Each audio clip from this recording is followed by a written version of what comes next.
I was reading the news and I saw this Mark Robinson. If y'all don't know who that is, he's a lieutenant governor of North Carolina, and he's running for governor of North Carolina as the GOP candidate. And a bunch of news came out where basically there are these profiles that they found of him from a long time ago being on porn sites saying the craziest stuff you can imagine, right? And this is my thing. First of all, this is a terrifying and dangerous man, and I know that because he leaves comments on the message boards of porn sites. What?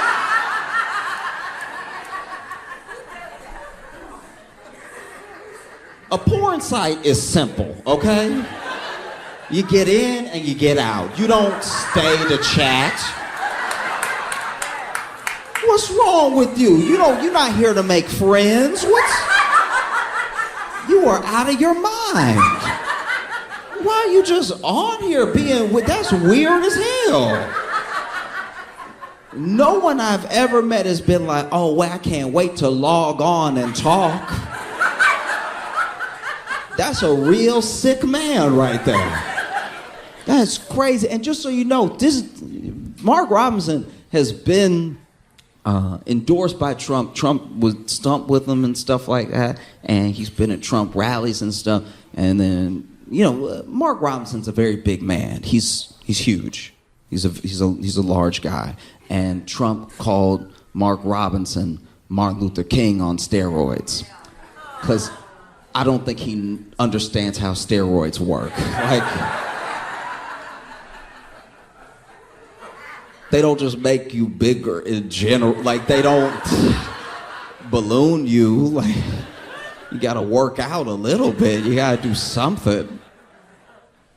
Mark Robinson is over here being I think, I don't know what opinions he truly holds. I don't, because, politicians lie and they pretend to be who they think you want them to be. But it seems like he's trying to appeal to the most radical version of a conservative, right? And he has his little taglines, and he gets in with phrases. I think that's why Trump likens him to Martin Luther King, because he tries to put on an MLK-esque voice when he speaks and everything, but he says stuff that he sure his base wants to hear. And he said really horrific stuff about gay people, about trans people and everything. And they uncovered all of these things that he had said on the message boards of these porn sites because his username sometimes was his name.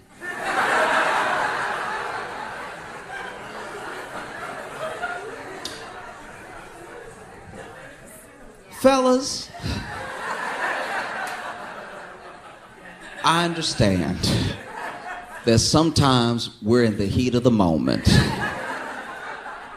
and you go to one of these illicit sites, and the site asks you questions.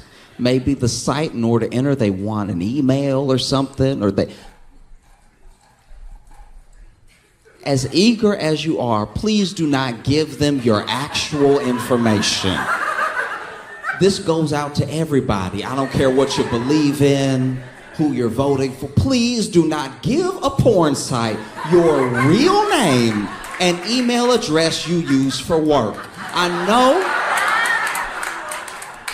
know it's the first email address that comes to mind when you've got other things on the mind, but make up an email address real quick. I know that sometimes that takes a second, because then you gotta make a fake Google account, you gotta go back, you gotta accept the email from the porn site, and then just look, but make it so they don't know it's you every time.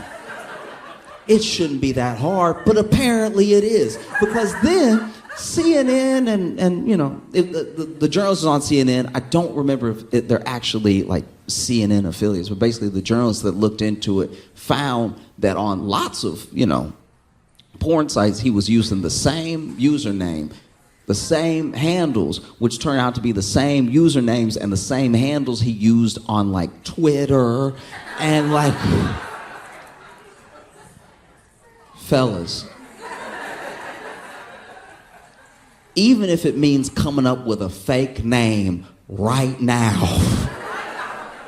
Just come up with something to say in your mind. The fact that he was using his email all the time, but it makes sense. I guess he would use his email because he was using his name and he was commenting and all that. So he probably wanted to get the feedback from what people were saying to what he was saying. Now that I think about it, maybe it was more intentional than dumb. But he said insane things. This dude, first of all, on a porn site, no one is looking for feedback, really.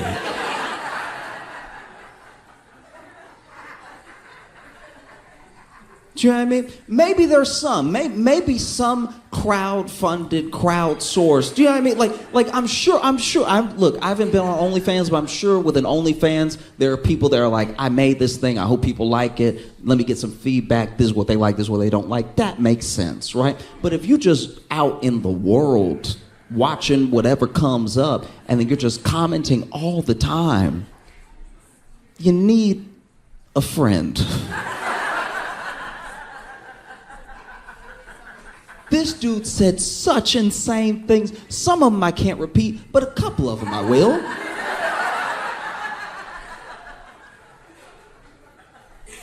This dude said, unprovoked, I'm a black Nazi. I don't know where you begin with I'm a black Nazi from a black dude who should have probably left the porn site by now.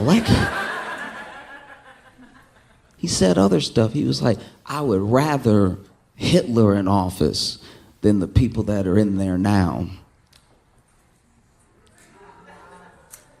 I'm more confused than angry. I'm not gonna lie.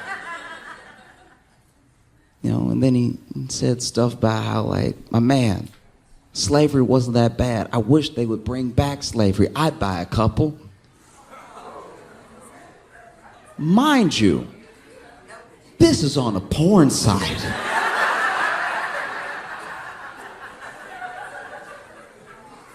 What wires do you have crossed in your head? Does being horny make you angry? What? In what world does that come up? It's very specific. In what world are you on a porn site and then you're like, what really needs to be fixed? The Senate.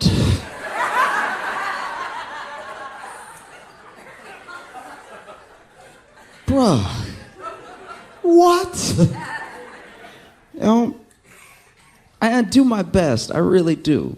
I do my best to try to understand people, and I don't get this one. This is beyond me.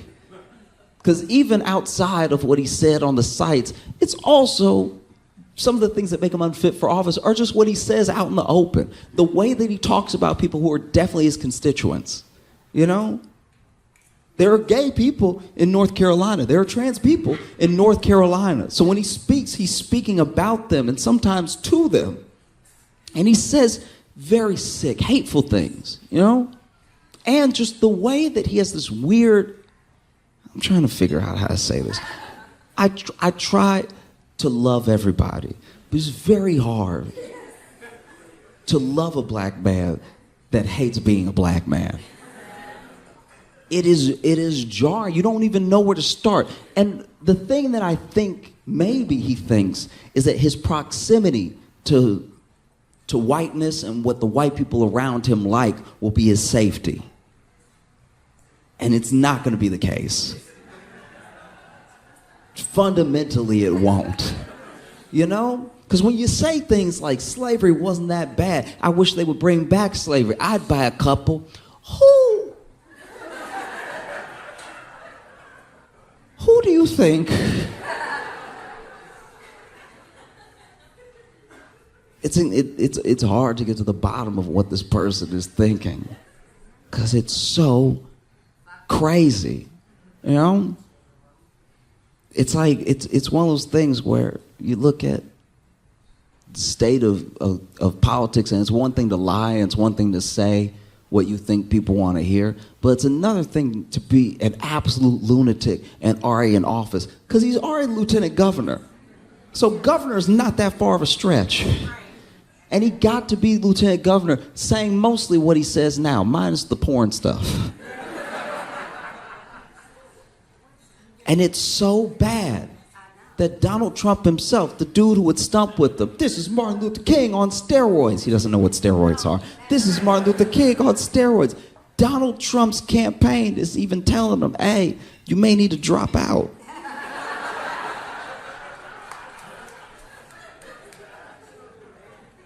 If Donald Trump's campaign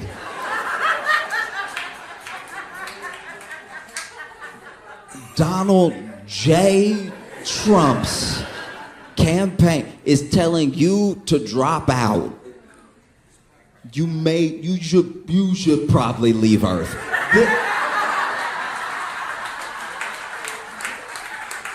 The idea that Donald Trump's campaign is like, this guy, ugh. The fact that Trump distanced himself from Mark Robinson, Trump doesn't distance himself from Nazis. The fact that he was like, oof, this is pretty weird, right? You know? Like, Trump didn't denounce the Proud Boys openly. They asked him about the Proud Boys, and he was like, you know, boys will be boys, I guess, or whatever. But you, no. And that's exactly what I mean. Your proximity to whiteness won't save you. You're actually saying and doing some of the same things that the people say and do that Trump didn't distance himself from. But he's getting as far away as he can from your black ass. He's getting so far away from you, you would think he was on steroids.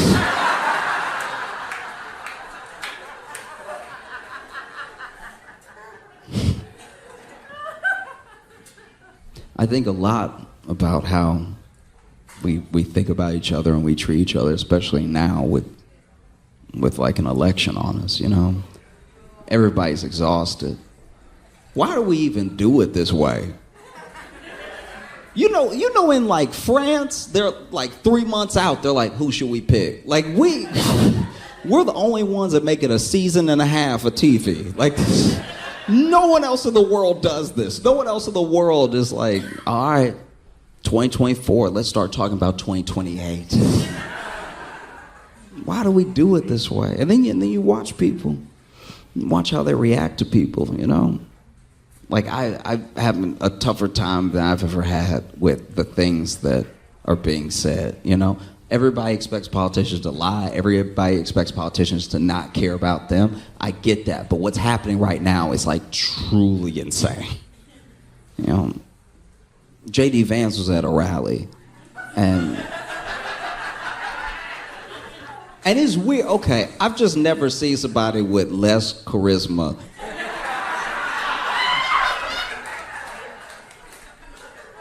Like, J.D. Vance makes Ron DeSantis look like Ron White. Like, it's...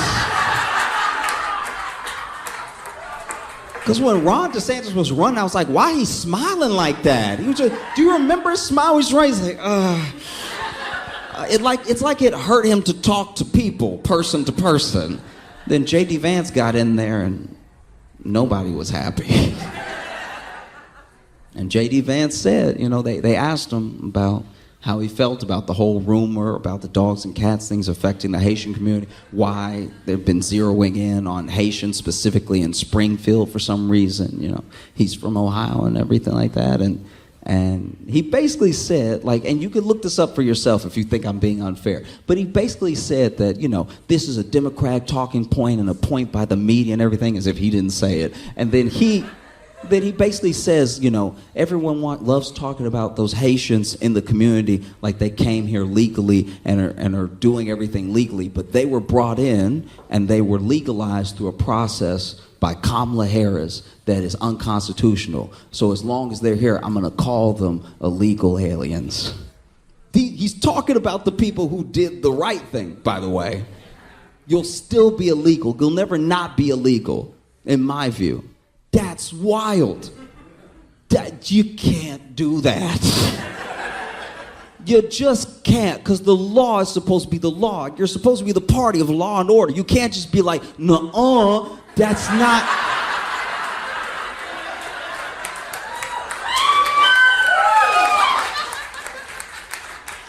It's not how the law is supposed to work, you know?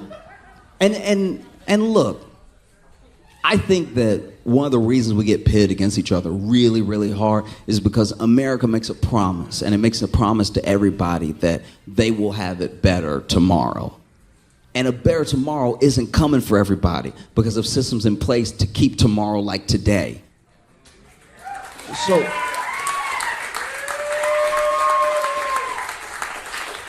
So when I see Donald Trump at a rally and he says they're coming from Africa, they're coming from the Middle East, some of them are coming from Asia. These people are coming to our country, they're poisoning the blood of our country, and we have to get them out. I don't just think about people of color. I do think for a second about white people from the past, right? Because white wasn't always this like singular identity. There was a time in America where if you were Irish, you were spit on. Where if you were Italian, you were beat. And everything that Trump says about them is what they said about all those people in the background, right? About their great-grandparents. So they may cheer it on, but recognize if you have Italian descent, if you have Irish descent, if you're Greek, there was a time where you were not welcome here, and they said that your very presence and the presence of your children would destroy the country, would poison the blood. And then we became the most powerful country in the world. So clearly it's a lie. It's so clearly a lie. Do you know what I mean? And I'm not saying this as if I'm like, oh, you know, don't even have a program, open borders, just let everybody come in, spill it. The thing that they are painting, sometimes it's not even what's happening in the area. And look, I'm gonna tell you right now that I think that there should be a fair and legal and simple process for becoming a citizen. Do you know what I mean? And I think that having a process is not un-American. Having a process is not cruel, right?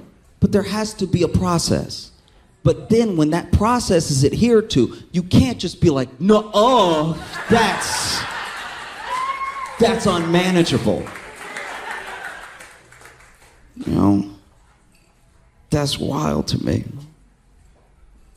You know, I have friends who, one of my good friends is Italian, first generation Italian, and he's a bit older, and he tells me stories of what it was like for his family, right? And so much of it was based around fear. These Italians are coming over here, and they're gonna ruin everything with their good food. You know? And they were called criminals. There was an assumption that everybody, no matter who you were, in the Italian community was in the mob, and you were dangerous, and people should stay away from you, you know? It's everything. It's every single thing that's happening now. I'm not saying that there's no possibility of having an immigration problem. I'm not saying that it's not something that needs to be addressed. I'm saying the rhetoric that you use when you talk about people is important. No matter what you do when you build policy, you know?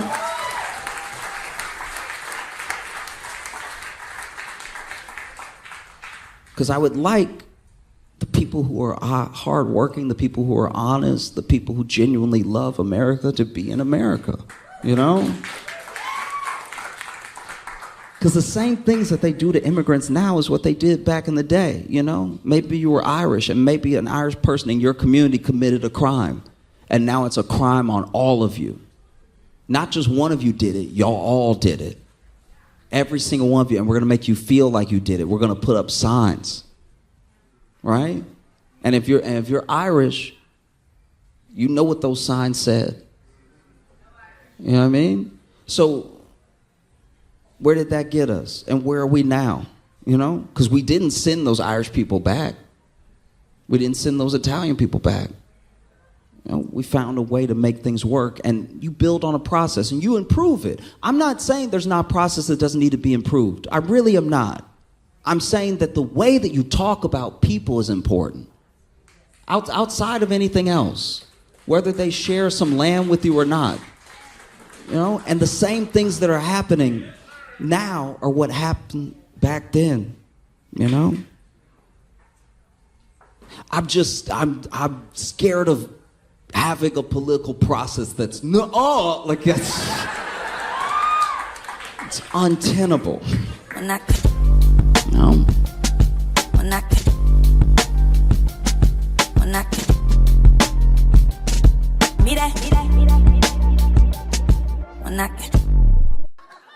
I be getting catcalled a lot. And this shit is terrible. Like, it is, I always knew it was bad, right? I never did it. But then, now that it's happening to me, I can see as bad as it was, like, now that it's actually happening to me. Because basically what happened is, over lockdown, I let my hair grow out, right? And apparently, from the back, I'm a bad bitch. Like, there's no way around it. It just sort of is what it is. So then, I do a thing, and I know I do this thing. It doesn't make it my fault that I'm getting catcalled, but I know I do this thing where I post up heavy with ass on one leg, right? So then I am standing there, right? And I'm just like posted up like this. Just like looking at the sky or like people walking by, people watching anything, right? Sometimes I'll switch it, but it's mostly the right side. And so I'll be on my right side, and then I'll just hear a damn baby girl, and then I turn around. And then they get mad at me, like I tricked them. I wasn't doing anything. I was looking at the clouds like a God-fearing woman, all right? You're the one that came over here bothering me. Hey, thanks so much for watching. Please like and subscribe, hit the notification bell, and tell a friend. That would be a huge help if you tell people about it. Sharing is great. There's like a share button, but if you tell people, they might click on it. Who would have thought, by the way, who would have thought that it would be this administration, that it would be Biden's White House that brought us apparently the most dangerous dog of all time? If you didn't read the story, basically Biden's dog, named Commander, by the way, that's a Cujo-ass name right there. That Commander, what happened to Skip? Anyway, Biden's dog is on record, they've been keeping a tally, for biting people at the White House 24 times.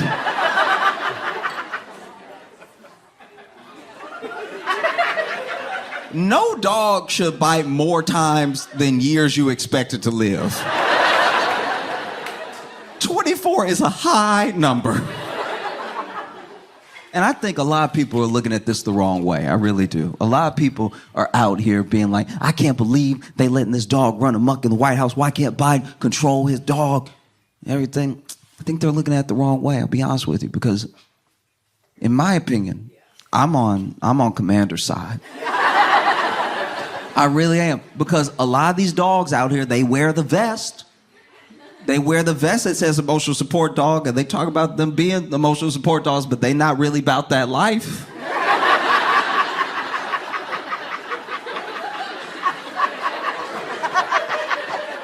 Every emotional support dog I've ever seen has been very passive. And now we want to punish one for taking action.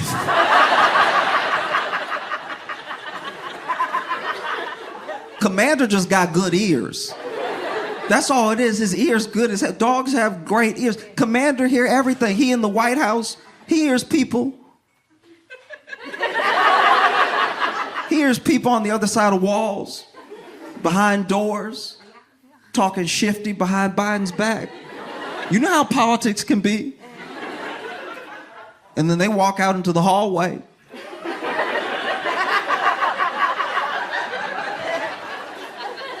And Commander standing there, looking at him like, call my daddy old again.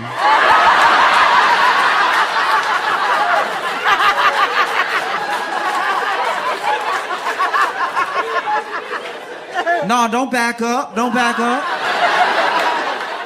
No, you was talking all that good shit earlier. What's... Say it again. You know what trips me out about this story? You know what really stresses me out about it? Is that when you read the story,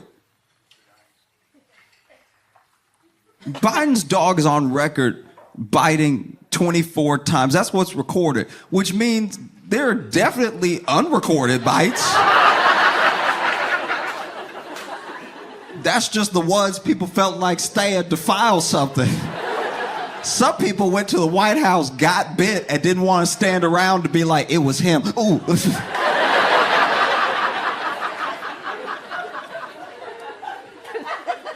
The other thing that really trips me out about this story is that the dog is on record biting 24 times.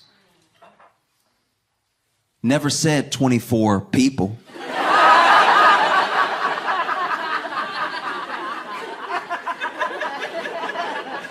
Which means somebody getting bit extra.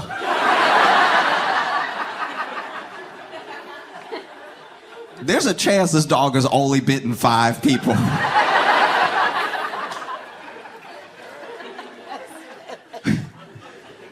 He bit 4 people once, and then some poor dude named Wallace was just catching it. Nonstop, once a week, he knew. He knew that ass was grass. He knew. I'd like to think.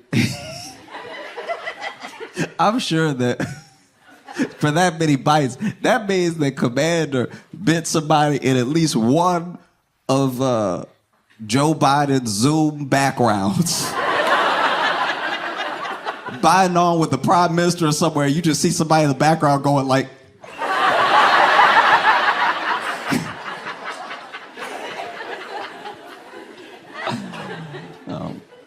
but I think they're looking at it the wrong way. I really do. You know, talking about why is this dog even in the White House? He bit Secret Service. Just make Commander Secret Service.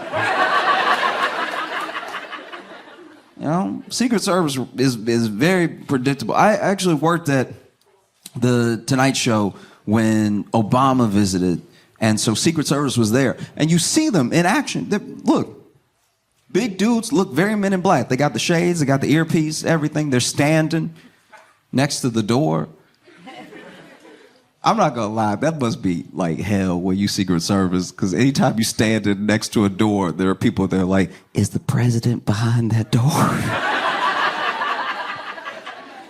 You know? But yeah, you would see Secret Service stand there, and look, I'm sure they're very good at their job. I'm sure they could kill you any manner of ways. But tell me what's more intimidating. A dude standing there that you might be able to get past, or a random dog.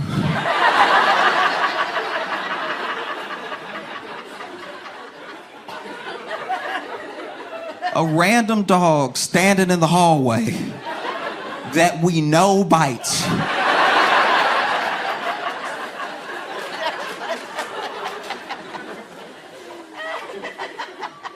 It would fix so many different things if they would just let Commander be Secret Service. It really would, you know? Sometimes Biden is giving a speech, and look, please, it's fine. It's me. You don't have to hold back, all right? It's me. I'm your friend. Don't pull back on me. We all know that sometimes Biden is giving a speech and we are like, just get through it.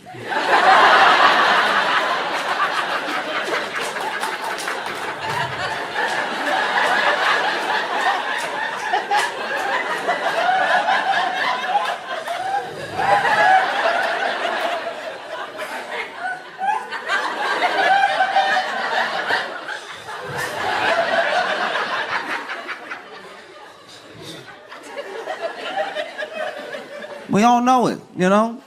It's fine. You don't, look, I'm just stating a fact. All right? Don't pull back on me. I also voted for the man. Fox News is not here right now. We can all be honest. Sometimes, not every time, not every day, but sometimes Biden is giving a speech and it low-key looked like he having side conversations with death.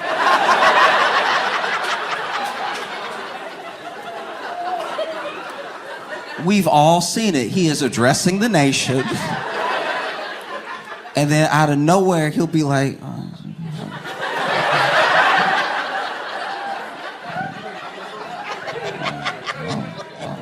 and he cussing death out too. Like he really let death have it. Like, you said you wouldn't take me on a Thursday. Why don't you get out my face? I'm trying to do something. And then he'll turn back to the camera like we didn't see any of that.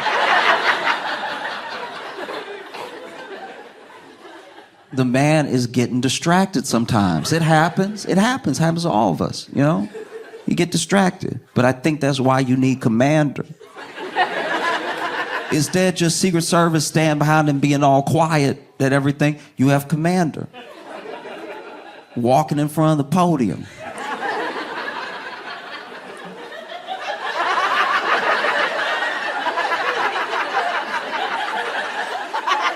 Stalking.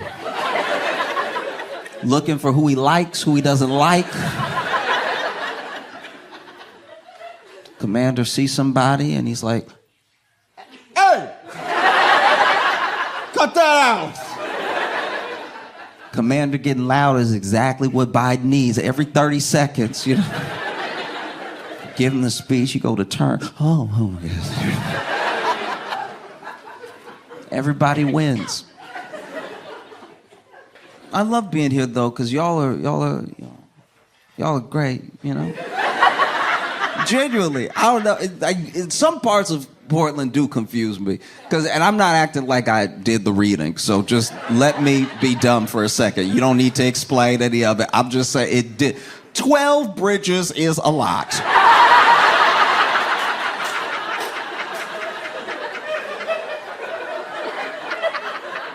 At 12 bridges, I don't know if everybody try to get in or everybody try to get out, but that's a lot of bridges. That sounds like y'all just let somebody go. Like you just let somebody cook who really like making bridges. Like everywhere you took him, he was like, you know what would be dope right here? Like, don't say it, Steven.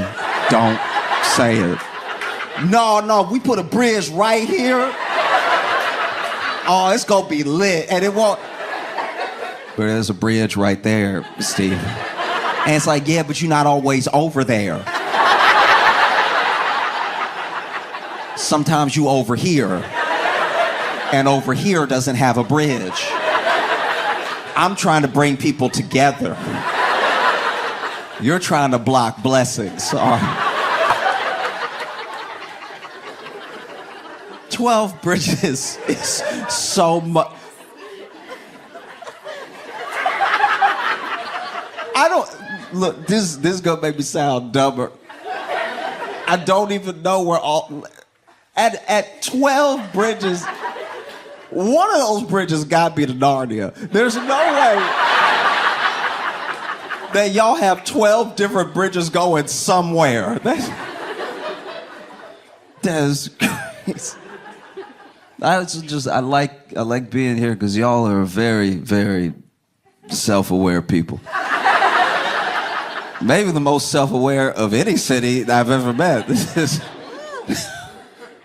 is generally distracting. You'll just be making a general observation, like, man, things are kind of odd here, and y'all are like, we know.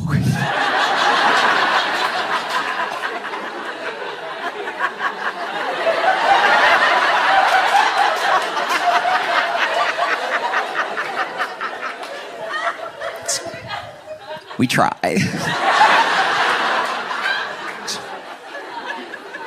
You know? And you'll be like, I'm not complaining. I'm not complaining. I've had very good food since I've been here, but y'all have some of the most like it's too many weird things at once. Do you know what I mean? That's my if I could give you a note. As a city, you have mixed and matched the weird in too many different ways as to not seem like you are on planet Earth. I was just trying to have some eggs Benedict. And it's crazy, you in a place where you getting delicious eggs Benedict and somebody's balls are out right next to you.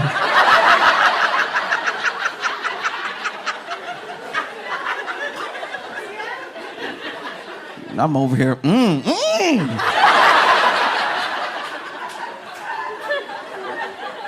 dip it in my hollandaise. I have not, this is my thing. All of this, I have not been here long. All of Portland happened to me today.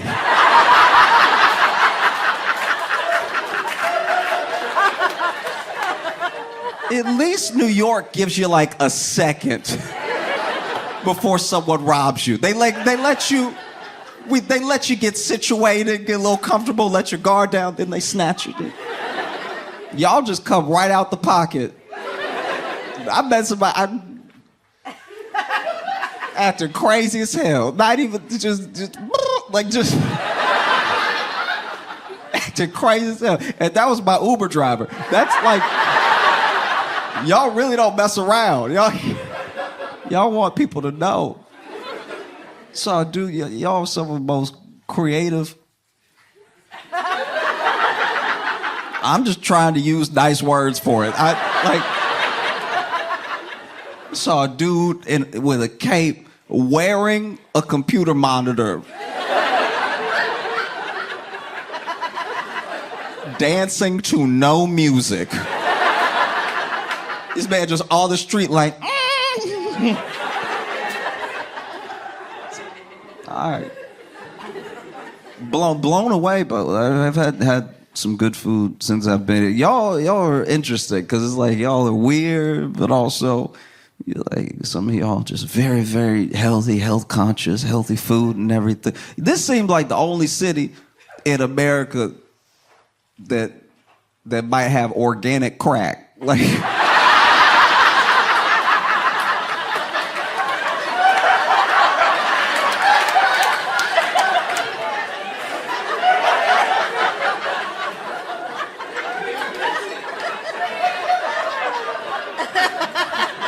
Y'all are really doing it all.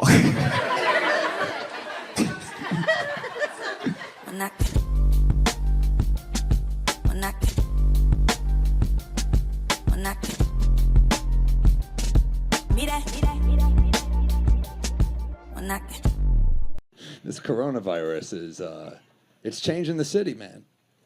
You notice? I saw a guy in Washington Square Park in a trench coat, and he was like, "Yo, I got Purell, I got zinc.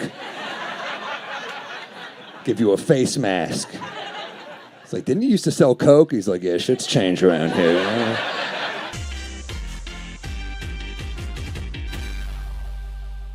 Coronavirus is in New York. Have you stocked up on your supplies? I'm gonna just keep going out. What kind of fucking lunatic are you? I'm just saying, if 2 weeks of supplies, bro. Nah. 1 gallon of water per person per day for 14 days. Okay. Pound of food per person per day. Okay. For 14 days. Really? When people are dying in the streets, a gallon of water will be $42 a fucking gallon. You better get it right now while it's $3. It's me, my girl, our son. He's 3. Mm-hmm. 3 gallons of water per day times 14 days. I don't know the math, but I know I can't carry that much water from the grocery store to my home. It's 3 times 14. Whatever 3 times 14 is, 2 into 1. Is that 32 gallons? That doesn't feel right. It is crazy that I can't do it quickly. 14 times 3 is a tough one. 3 times 14. 14 is 28. Yeah, but then you add that other And I watch 38. football. 42. It's 42. 42 gallons of water. Yeah. That's too much water. And this is where the health officials start getting wrong. You need 6 days worth of water. Save your urine in the tub or the toilet. Don't flush the toilet. And for the next 6 days, drink your urine from the first 6 days of water. That's 12 days of fluids. All you need is 2 more days where you just don't drink. I'm insulted. You can live without water for 3 days. I hate that you've ever called me a lunatic because this thing that you're talking about right now is insanity. The craziest thing You're you going to can drink do. your pee early. If you're in a disaster situation where you cannot leave your home, it is imperative that you save your urine. So you're telling me, Why the fuck would you flush your urine? you're telling me that in the first week of the 2 weeks, Yes. you're going to start drinking pee. I didn't drink it. I said I was going to save it. I put it in the bottles that the water used to be in. This is the talk of someone that like gets the thing. This is the talk of someone that is prepared in case the shit goes south. I know you think you're prepared, but right now, it's all just pee talk. I can tell you ain't never been through no shit. Why are we shaking hands? Isn't that weird? Why are we still shaking hands like it's 1852? Like, you say hi and you shake hands. I already acknowledged that I saw you, you know? Why do we also have to shake hands? Like, if they don't fix coronavirus, like if we just live with it forever and then that's it, shaking hands will go away. Like the CDC already said, like, hey, you don't need to shake everybody's hand. I mean, like, it'll go away. And when it goes away, for our grandkids, like generations and generations past now, when our grandkids shake hands, that's gonna be like third base. You're gonna have people after dates like, girl, how was it? And she's like, girl, it was good. It was alright, and then like, girl, it was towards the end of the day, we ate, and we had a little wine and everything, and then like, we just shook hands in front of everybody. It was crazy in public. It just felt right that her friend would be like, girl, please tell me you wore a glove. No glove. No glove. I didn't need a glove. It felt right, boo. It felt like the one, you know what I'm saying? Just shake, because I don't even know what happened. Just all of a sudden my hand was in his hand. And he's like, girl, no glove, you nasty. I know I'm nasty though. Just no glove hands. You know what I mean? I don't eat nothing with a C these days. Corona. Why would they call it Corona? Wait, it's not, listen, it's not Coronas like the alcohol. It's How do you know coronavirus. it's spelled the same way? So there's a lot of things spelled the same way. That don't mean it's the same thing. Oh, you know what? Because they came out with a new HPV cream called Chloe. You know what? I can't stand you. You said you don't eat nothing with a C. That means you don't eat cock no more? No, it's called penis this month. Oh, now you change it for... Yeah. With the coronavirus, I want us to stop kissing. Anybody else on board? We gotta stop kissing people in the mouth. It's disgusting. It is absolutely. Why do we kiss each other in the mouth? It's gross. I was having sex with this guy. He started kissing me. I was like, man, this is too much. This is like, I know your penis is tiny, but this is like, we're not there yet. Like, why are you kissing me in the mouth? This is disgusting. You guys think you kiss in the mouth all the time? It's gross. Think about it. You're just swapping saliva for no reason. You ever kiss somebody and they just too juicy in the mouth and you gotta go. It's like you took a motherfucking swig of that purple wine at church. Like, ooh, that's enough. A thimble of saliva in my mouth. Let me wash it around. Absolutely disgusting. I'm single if you didn't realize that. Are you guys germaphobes lately? Like, you know those long door handles? I don't touch the middle anymore. I touch way up top.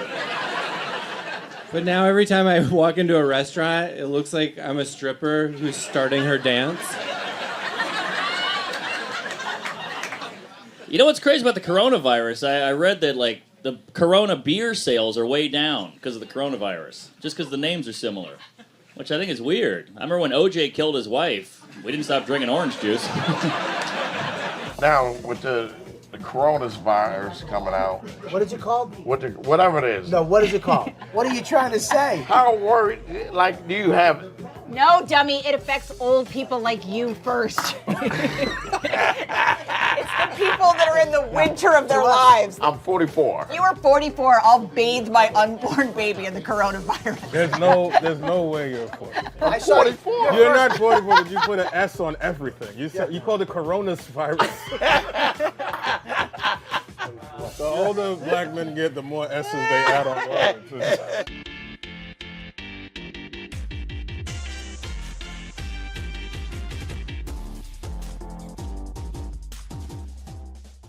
Thank you guys for being here. How you guys doing? You guys good? You good? I'm not from Atlanta. I live in New York. And I was in New York, and I was waiting for the elevator, right? And the elevator comes. There's only one person on the elevator. It's this old white woman. Just the first white woman. Eve is on the elevator. And so I step onto the elevator doors close behind me. Eve looks up at me, and she immediately grabs her purse tighter, right? And I was like, wow, that's crazy that like even now, there's still old people who don't know how elevator works. Because even if it was my plan to steal her purse, I would have been like,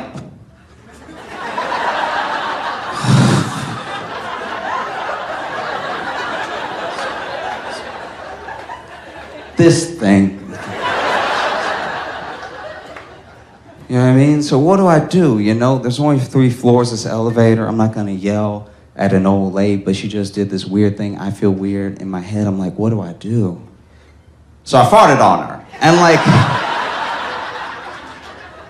it was a quiet one. It was as silent and subtle as her racism. It was...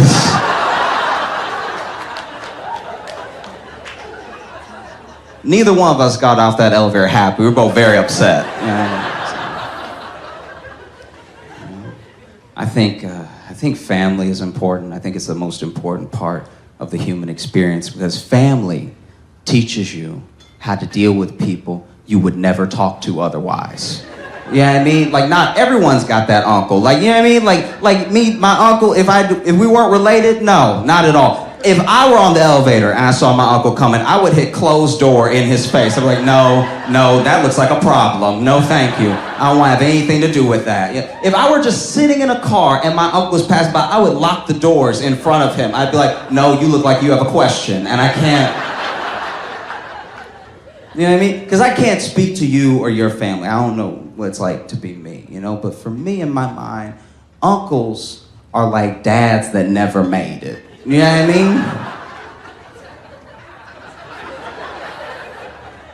mean? You know? Like your dad might give you a sip of beer when your mom's not looking when you're 14, but your uncle will be like, this is crap! Like those are 2 very different individuals, 2 very different lanes.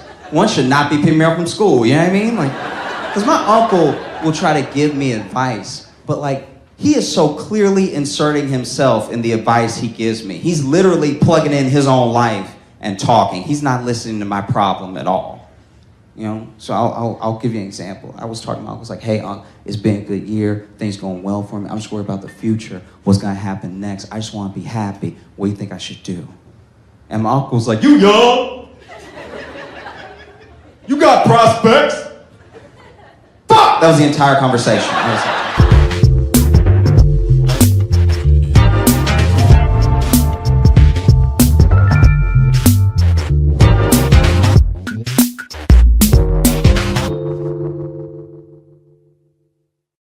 I think there are some things that as adults we should let go of. Like the notion that shower sex is even like possible. Like that's...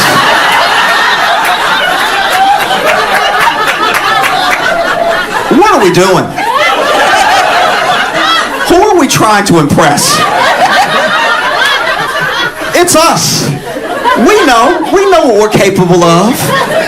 And we know exactly how slippery a tub is. Trying to have shower sex is right up there with trying to have sex on tightrope. You just over here.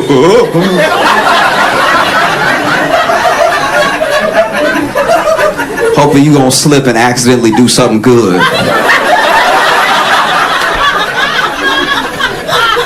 Whoever's idea this was is the devil, because what possessed us? What video did we watch where we're like, I can do that too?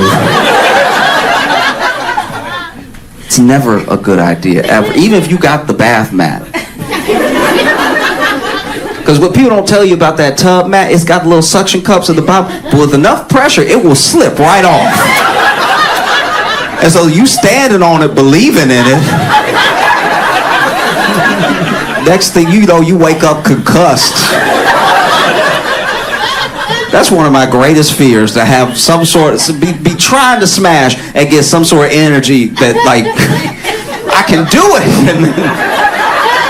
And then injure myself and give her the ick for the rest of life. I think if you fall during shower sex, the other person gets an automatic divorce if they want one, because it's already not sexy in the shower. You think you're gonna fall sexy too? It won't happen. One foot gonna go this way, the other foot gonna go that way. You gonna grab the towel rack. Fighting for your life right now. Naked, fighting for your life. Over here swinging legs. I've slipped in the shower by myself and I've screamed every time. Imagine now, we in the shower together. I'm trying to lay down some pipe, all right? And then behind you, you hear, whoa!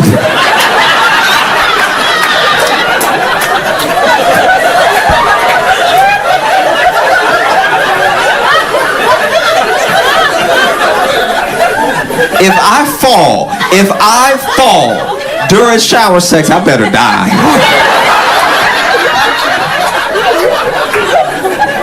Because the last thing I need is to try to pick myself up with a black eye from hitting my face just right. Going like, do you want to try again? Over here concussed. There's just certain things we gotta stop. We gotta let go of. You know? We'd be happier for it. Because everybody want to tell you about, come back from the honeymoon and give you all the tea, all the sexcapades, young, newlyweds, still spry, still got good knees, good hips. Because we don't talk about the small muscles. Okay, I once tore my right glute trying to get out of the shower. You ever lost your right ass before? It changed everything. I had to sit on a donut. Do you know what it's like to be in your early 20s sitting on a donut? People look at you like something really wrong. People look at you like you barely hanging on. It's devastating. And it was just off of a random movement. I was getting out of the shower and just a little like, oh, you know what I mean? And at first I didn't think anything of it. Got out of the shower, dried off and everything. And then I went to sit down on the bed. I was like, uh-oh. I genuinely could not been past here. Every night when I went to bed, I just had to fall into bed. Couldn't even get comfortable. I had to get my roommate to lift the covers and let me fall. And then he would cover me up. And I would just be like that until he came and got me.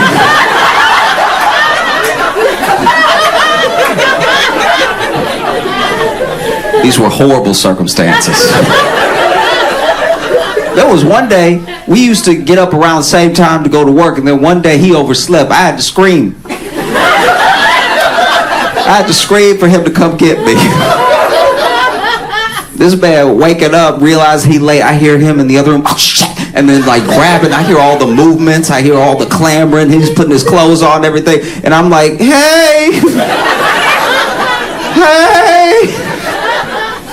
Heard the door close. I was like, guess I got to call in today.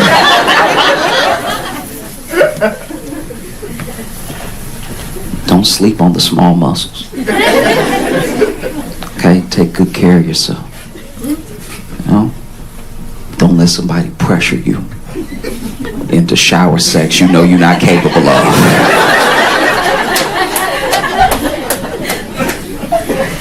It'll even happen where maybe somebody texting So maybe doing a little sexting, right? I like to keep my sexting grounded. Let's not talk about stuff we know is never gonna happen. If you bring up shower sex to me while we are sexting, I will block you. I have no problem doing it. What a weird thing to stand on.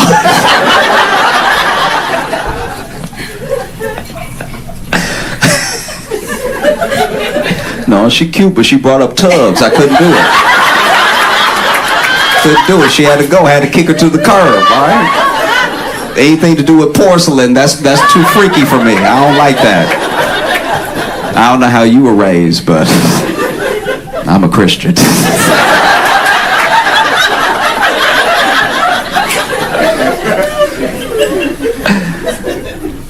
Do y'all know like a scary kid? Like you can't bring it up because they're like your friend's kid, but you don't want to be left alone with them. Because as soon as everybody leave the room, they look at you, but they can't just look at you. They look at you with their whole body. My friend, okay, so I have a friend who he had a kid, like what, 6, 7 years ago. His kid's gotta be, about 6 or 7. And anytime I go over to their house, kid will be playing or something. And now it's at least at the point that the kid can play video games or something like that. But even when he was just playing with blocks and stuff, my friend would like leave the room to go get something. And then the kid would just look at me, but he wouldn't just look at me with his eyes, he'd look at me with his whole body. He would just turn like, and I was like,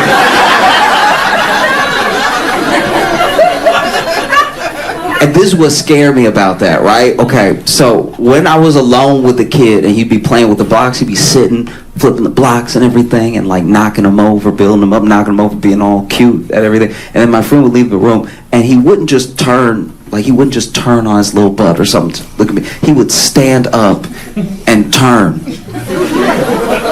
But then when his parents came back in, he'd sit back down like he didn't know how to stand. And that was very freaky. Because I would tell them, I'm like, hey, is he like standing up and running around and stuff? And they're like, not yet.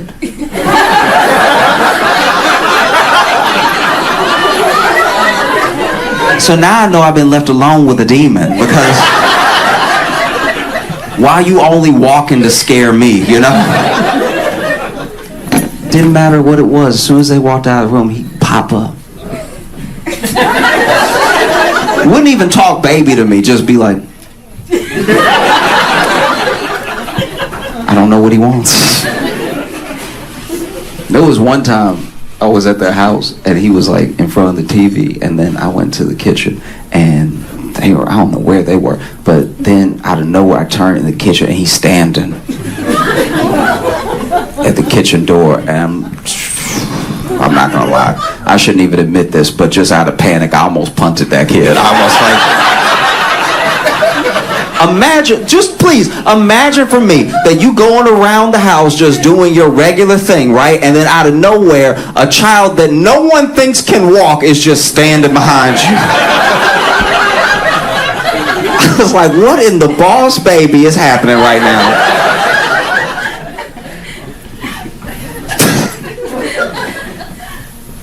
I'm very excited to see Dune 2 because I think it's going to be a phenomenal movie. A lot of people like Dune, and I haven't heard anyone who saw Dune 2 have a bad thing to say about it. And I know it's a good movie because it's a good story. And I know it's a good story because growing up, it was the only time that I ever saw a dumb kid with a thick book.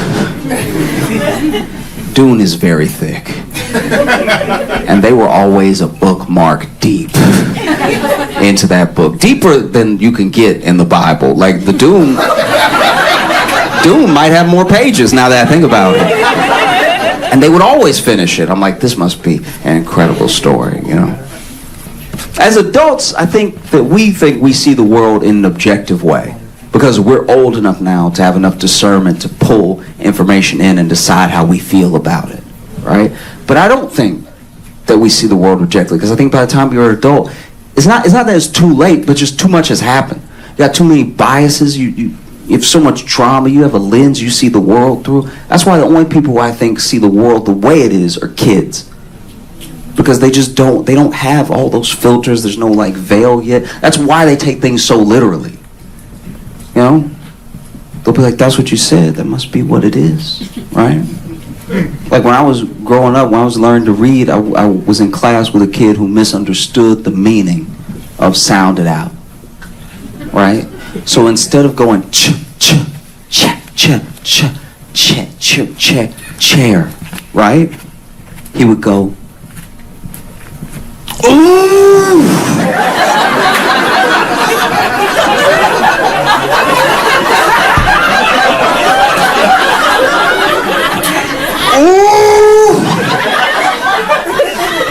Ooh, chair. And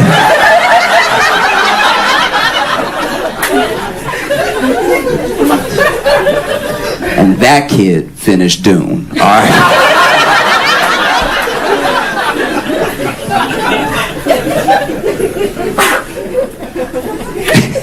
I can't even judge him though, because I did the same thing in a different way. You know, when I was little, I played t-ball for a little while, and when we were playing t-ball, you know, coach, parents, everybody would say, keep your eye on the ball.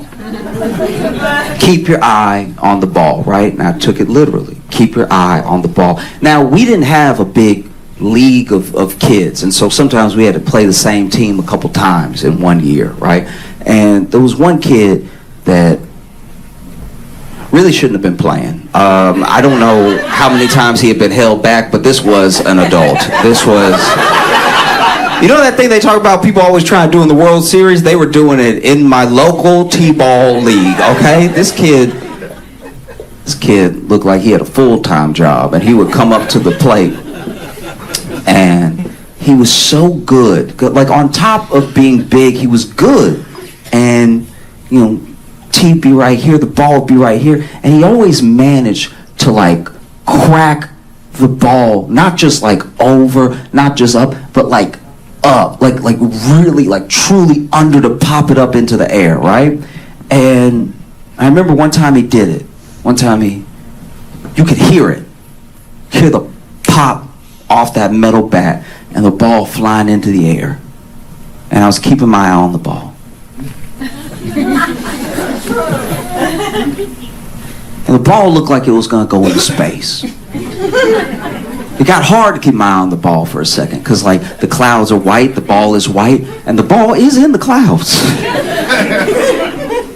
And then it starts to come down a little bit. I'm like, oh, I see it, okay. And I keep my eye on the ball. And then it's getting closer. But I keep my eye on the ball. And then it gets so close, I'm a little concerned, but like my coaches and my parents have been telling me, I keep my eye on the ball. And then the ball is in my eye. No one ever said catch the ball. They said keep your eye on the ball is the most important thing, and that's what I did. So then I crash to the ground, and he gets a home run because I'm laying next to the ball.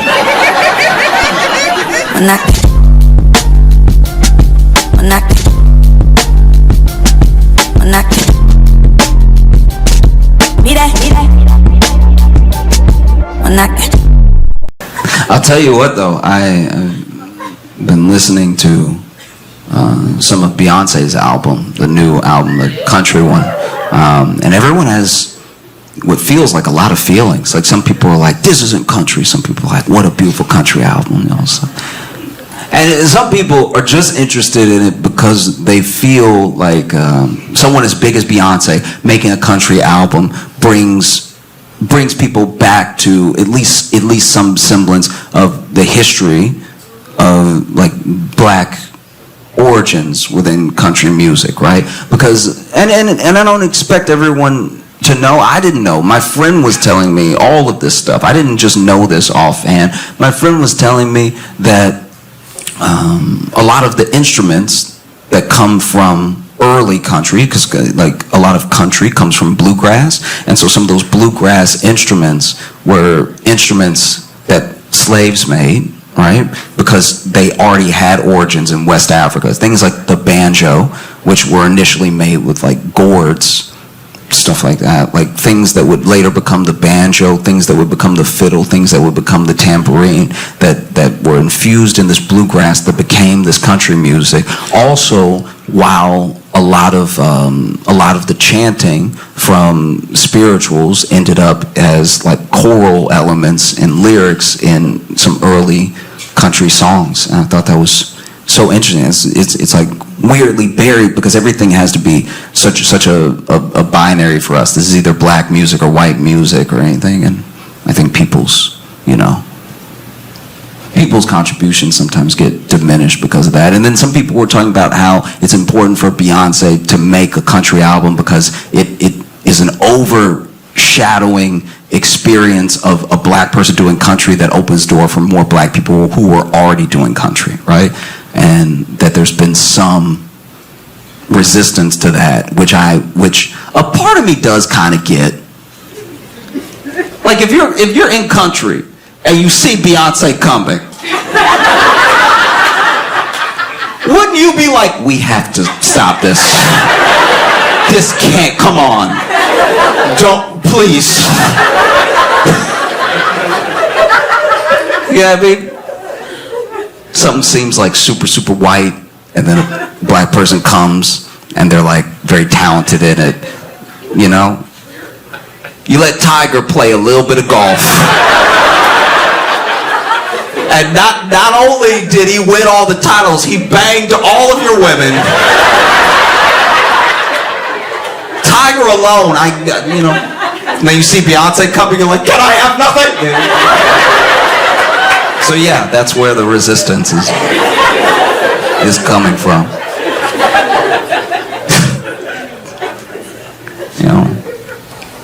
But that's why I find so fascinating about the origins of a lot of music in America. So much of that music comes originally in some aspect from slavery, whether it's like blues, country, there are rock elements, there are jazz elements. It's amazing that this horrific thing, this really horrible thing, what the people that it happened to turned it into is some of the most beautiful things that we have. I think that's incredible. I really do. I actually think about it a lot because I don't think that everyone would be able to do that. Like, what if the roles were reversed?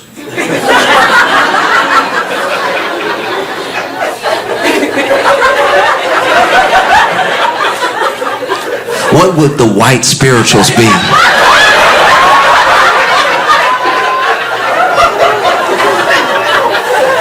Because we can't take this lightly. We cannot take this lightly. I know I've used the word already in the set, but slavery was an abomination of humanity. No person should ever be able to treat another person this way. And out of all of these horrors came some of the most beautiful things that we've ever heard. Even if just down connecting the lines, connecting the dots to a person that's alive now. They have this music because this thing happened and someone made something beautiful out of it. But what if it was reversed? What if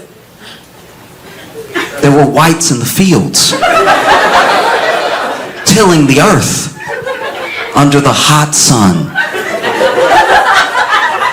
which is not kind to white backs. And as they are tilling this earth, they're trying to find something in all of this devastating trauma to exhale their hurt in as beautiful way as possible to build community among themselves. And they're tilling the earth as hard as they can, right? And then in the distance you hear, just a small town girl.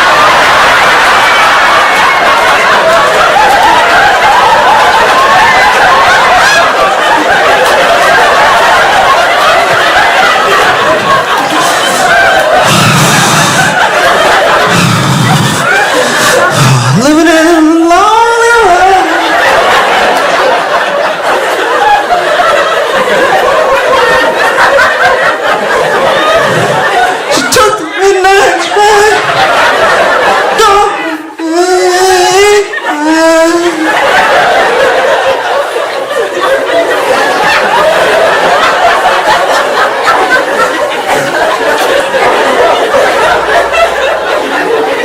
slave master Jamal comes out.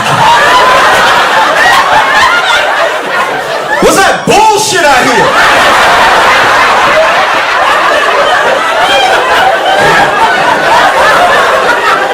Yo, everybody get back to work, for real. Ain't nobody playing with y'all.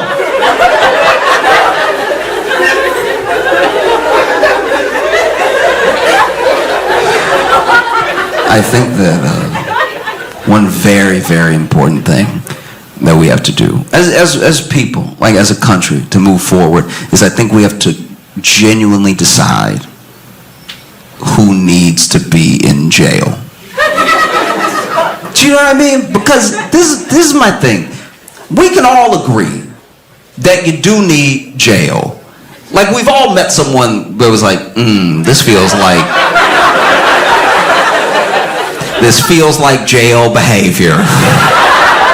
I don't want to risk running into this in traffic. I need you out over here, right? So we all have an understanding of the purpose of jail, but we don't seem to agree on everything that someone should go to jail for. But there are some baseline things that we all agree someone should go to jail for.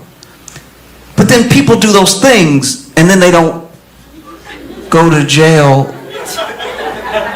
And then people do other things. Things that we say are very bad. Things that we say you should go to jail for. And then they go to jail. And then we do change the law while they're in jail.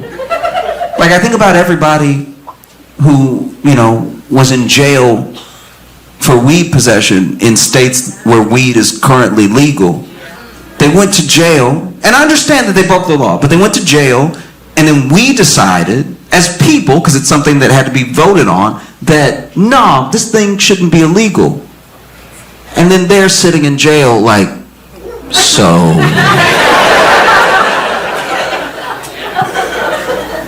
What about me? Oh, no? Okay, I'll stay. Wow.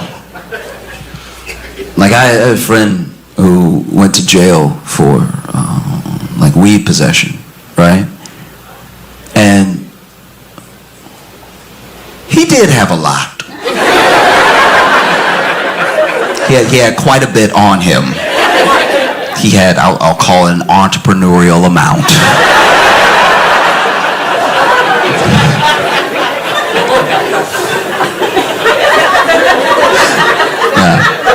They popped his trunk and they were like, oh, you're a businessman. Oh. And he went to jail and he said one of the craziest experiences was that when he got out and his friend came pick him up and they were driving away from the jail, one of the closest things built near the jail was a dispensary. And so he's like, maybe they're hiring.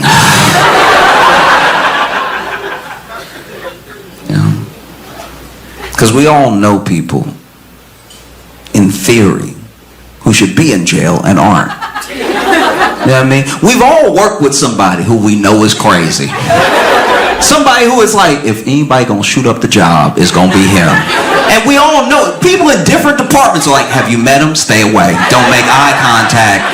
He crazy, right? Then you go home, you watching Hulu documentaries about true crime and stuff, and then you watching a documentary like, that's everything Kevin do. I guess we just have to wait for him to do something jail-worthy, but all the general habits he does have. I had my own experience. I was at a diner, and I was eating, truly minding my own business, and then there was this guy sitting across from me, and the guy sitting across from me got his meal, and he had soup, and I want to be clear, he had a spoon. That's very important. Everything I say next is unnecessary because he had soup and he had a spoon, all right? Everything required, soup and a spoon, he had it. God gave him everything he needed in this situation, a soup and a spoon to go with the soup. And rather than using the spoon like any normal, maybe tax-paying citizen, this man grabbed 2 forks shoved them together, dipped them in the soup, lifted it up slightly, and was slurping it while maintaining eye contact with me. And as he did, I was like, lock his ass up. If he doing this, he doing something else. It was crazy as hell.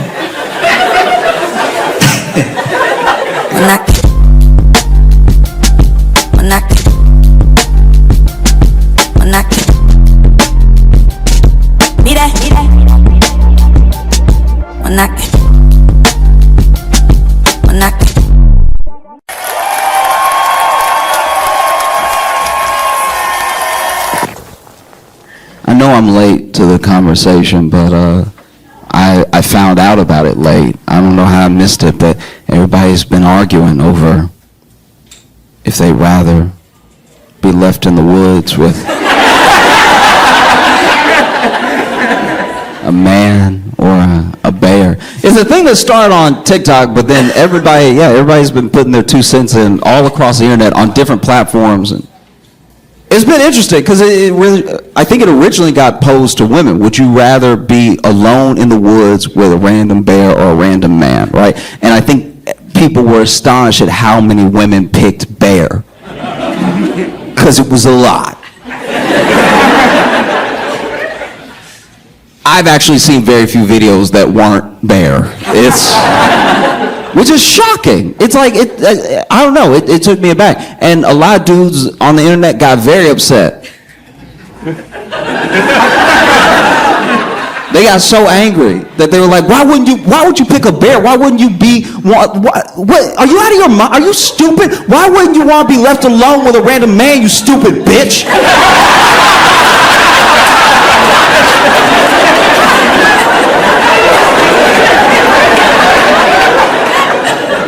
I don't understand what I'm doing right now.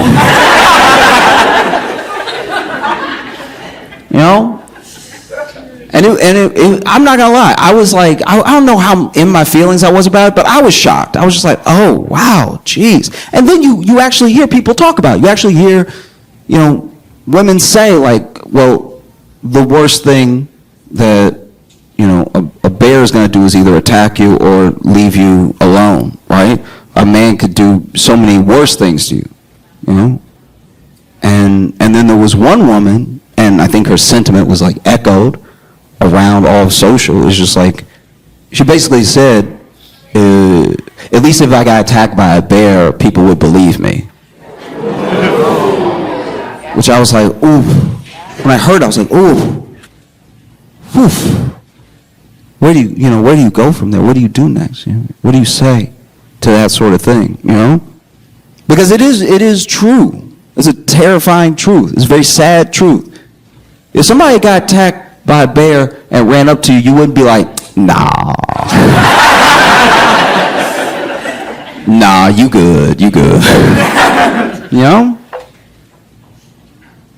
Like, just, it made me question as guys, because the women were saying men could do all different types of things, right? Bear can just attack or not attack, right? And it made me wonder, like, as guys, what are we doing that women would rather pick a bear? They'd rather risk their entire life than to be left alone with us and like hear about a podcast.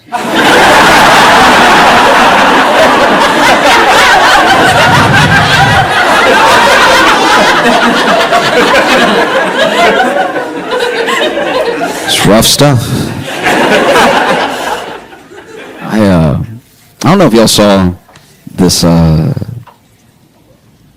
this Chiefs kicker. This is when it pays to be a sports fan, because I don't even need to explain all of it. But basically, in case you didn't see it, there was a kicker for the Chiefs who gave a commencement speech at a school that, I don't know, maybe he went there. Maybe that's why they wanted him.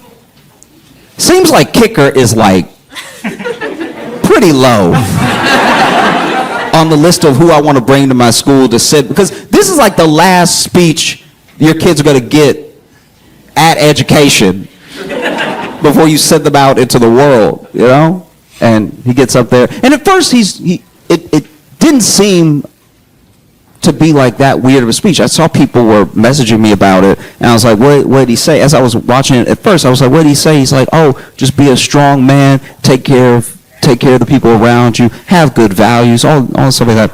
And then I kept watching. Because at first I was like, man, what's everybody been out of shape about? And then I kept watching, and then he was like, and to all the ladies here, I'm paraphrasing. To all the ladies here with your little degrees.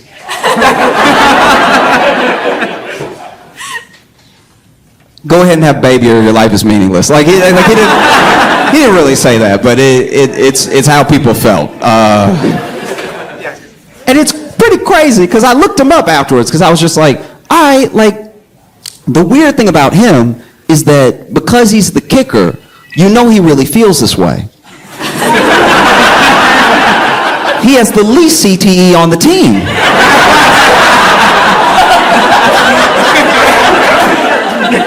These are his true and present values. But then I looked him up, and apparently his mom is a physicist.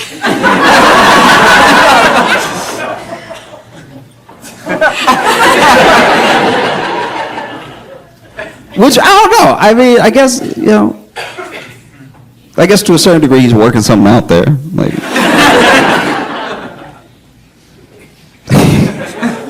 If your mom's a physicist, I can't imagine how many times in your life you've been corrected. Yeah, I mean, maybe that's what it is. Maybe he's like, I just want a woman who won't talk to me and be right. Yeah, because his mom is a physicist and he's a kicker.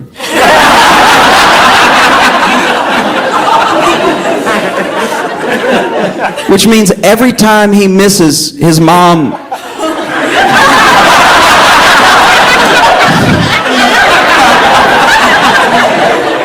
can tell him exactly how off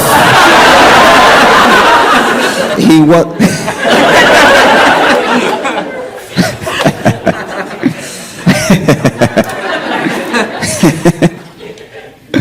I want to tell you a journey that I've had. I have become invested, captivated by 1-star reviews. Because this is my thing. Look, if you got 1 star as a company, you should be closed. But I guess legally not enough has happened where somebody had to come close you. So the public is taking it upon themselves to warn each other, hey, this place, no. Because when you see a 1-star review, this thing, 5-star review is like, wow, I had a great experience. I want to support this business. I actually also want to make sure other people have as good of a time as I had, so I'm going to spread the word with a 5-star review. 4 stars is like, okay, I had a good time, but there are a couple things they can improve. Let me let the business know. 3 is unnecessary. Like 3 to me is insane, because 3 is you taking the time to go, meh, and it's like... That feels like psychotic behavior to me. I've never left a 3, all right? I've never left a 3. I go full 5 or 1. I either try to spread the gospel or warn my friends.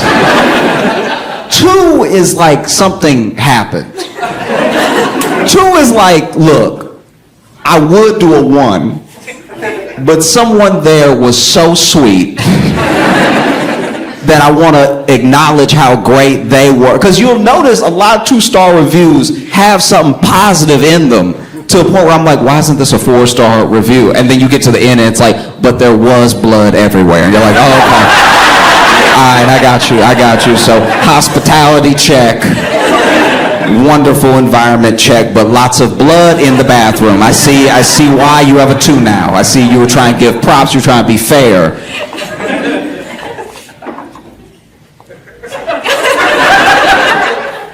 I personally have never read a 1-star review that I didn't wish was longer.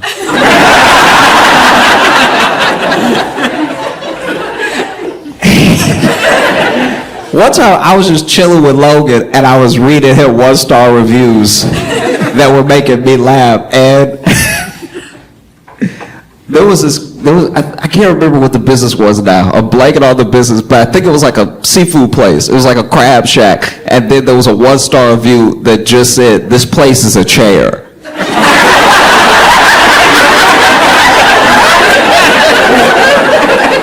No. Legally, you should have to keep typing. Don't just leave that. I don't know what that means. Like, you can also tell, because some businesses, this is a different, I'm digressing, but this is a different point. But you can tell when a business, especially a restaurant, is nasty, not just when it has low reviews, but when it acts like a dude on a dating app. You know what I mean? Like they'll be taking pictures of the food, but the pictures of the food too close. Like, it's not a picture of the food on the plate, it's just a picture of 3 pieces of rice with some peas in the corner, and you're like, that's too close to the food. That means the plate is dirty. A 1-star review is a testament to an experience, you know? I live in New York, so there are a lot of 1-star reviews of a lot of businesses that will never close because they're either fronts or they own the building, so they don't have to worry about rent. But there was my favorite is when a place is permanently closed, but you can still read all the information, like they haven't shut down the website and the Google reviews are still there. And there was a funeral home.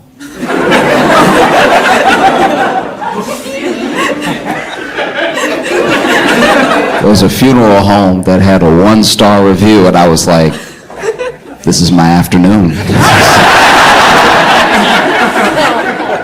Thank you, Google, for picking up the slack.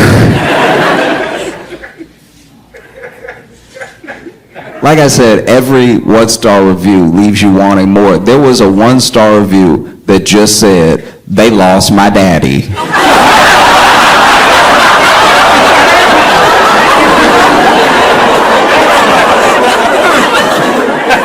We don't know where or how long, or "They lost my daddy" in all caps.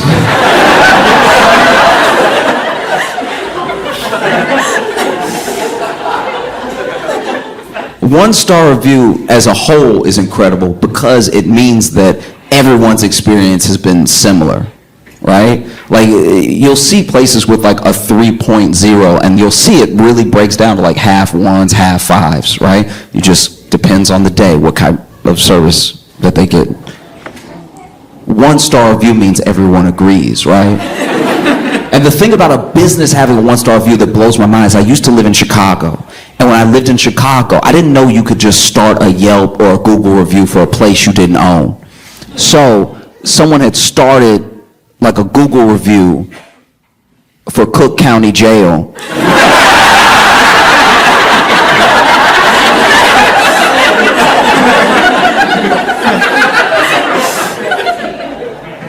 Cook County Jail as a whole had 2 stars.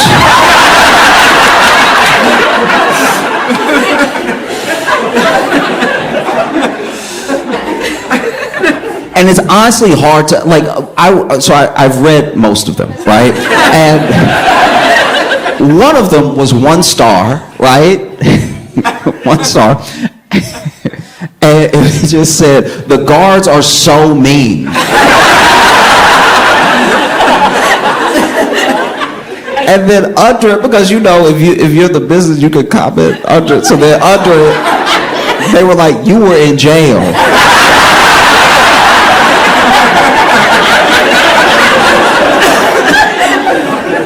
But I'm not gonna lie, I'm on the formerly incarcerated person's side because they didn't refute it. They were just like, "This is what we do here." Oh, it was amazing. It was amazing. There was There was a 4-star review for Cook County Jail. It's like, I stayed here, wasn't the worst, wasn't the best, but I did it. And that's a very objective person. That's somebody who's like, well, I did my crime, and this is as jails go, it's pretty good. Like I mean, I don't want to see the business go under. Let me go ahead. Oh, it's incredible. I remember when I started looking at salons, because I go to salons now. I used to go to barbershops, and trying to make that transition, I was just looking up Google reviews for places, and I got taken on a beautiful journey, because all these places, especially like anybody knows who is like trying out a place for the first time, like when you go to get your hair done, you're really putting your life in somebody else's hands. And that's all of us, whether you're going to a barbershop, salon, whatever. Because I've got bad haircuts before. I've got haircuts that left me looking like... They just left me looking like I don't know how to take care of myself, and now I gotta wait till my hair grow back a little bit to look even again,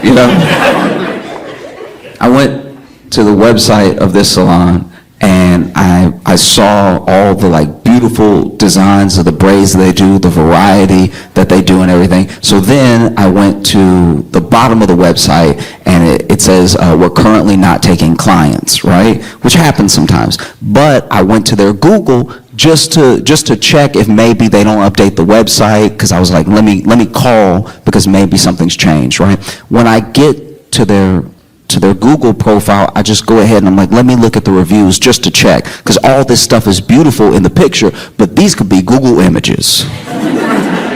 So I'm reading lots of 5 stars, lots of 4 stars. Overall, they have a 4.7 as a business. So I'm like, they're crushing it, right? I do see a 1-star review, and I'm like, well, let me. Because you don't want to count out a 1-star reviews experience, because that means that whatever happened, as long as they're not lying, whatever happened, happened. And it could happen to you, right? So I'm reading it, and it's like, staff was so rude, I booked an appointment, they were trying to act like they didn't know who I was, and they sent me out, right? And I was like, wow, that seems weird. Because the business can comment underneath their comment, the business said, Chandra, you need help.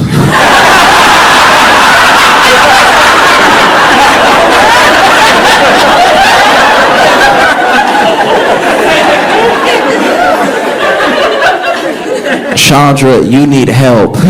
You tried to fool us and showed up as if you had an appointment, even though it says on our website we are not currently taking clients. You said that you talked to someone that we don't employ about an appointment, and then sat in the chair demanding. I was like, fair enough, wow. That's amazing. I guess you can't trust every 1-star review, but wow. I tried to go and they were not taking clients. Like I had a very similar experience to Chandra. I was just like, it's like, I don't know, what if I tried? I don't know, maybe I could be slick. And they were like, sir. When